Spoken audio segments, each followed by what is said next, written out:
a season's poor harvest. The tribal elder was usually a man exuding a majestic quality, draped in the skin of a lion, spear in hand.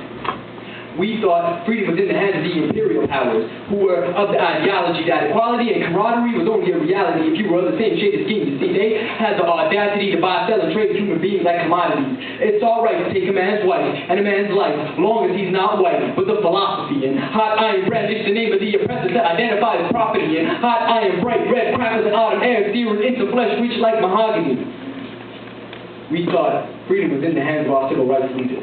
Our Rosa Parks, our Malcolm X's, our Martin Luther King, as he stood at the foot of the great emancipator and cried out, "Let freedom ring." But in the end, all it took was a slug from a sellout sawed-off shotgun to silence my brother Malcolm in the end. All it took was a coward's clap from a motel window to quiet my brother King.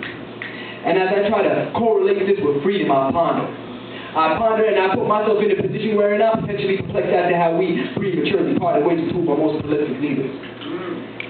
In reality, freedom has never grazed the palms or caressed the fingertips of any of these men. Limbs can be bound, bones can be broken, words can be censored, but the unmitigated freedom of thought can never be taken, only given away at one's own expense. Freedom is taking psychological leaps and bounds.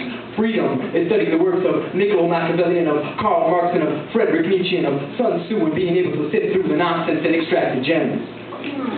Because of experience is the currency used by knowledge to purchase wisdom, then I'm going to empty out my bank account and invest in some wise men.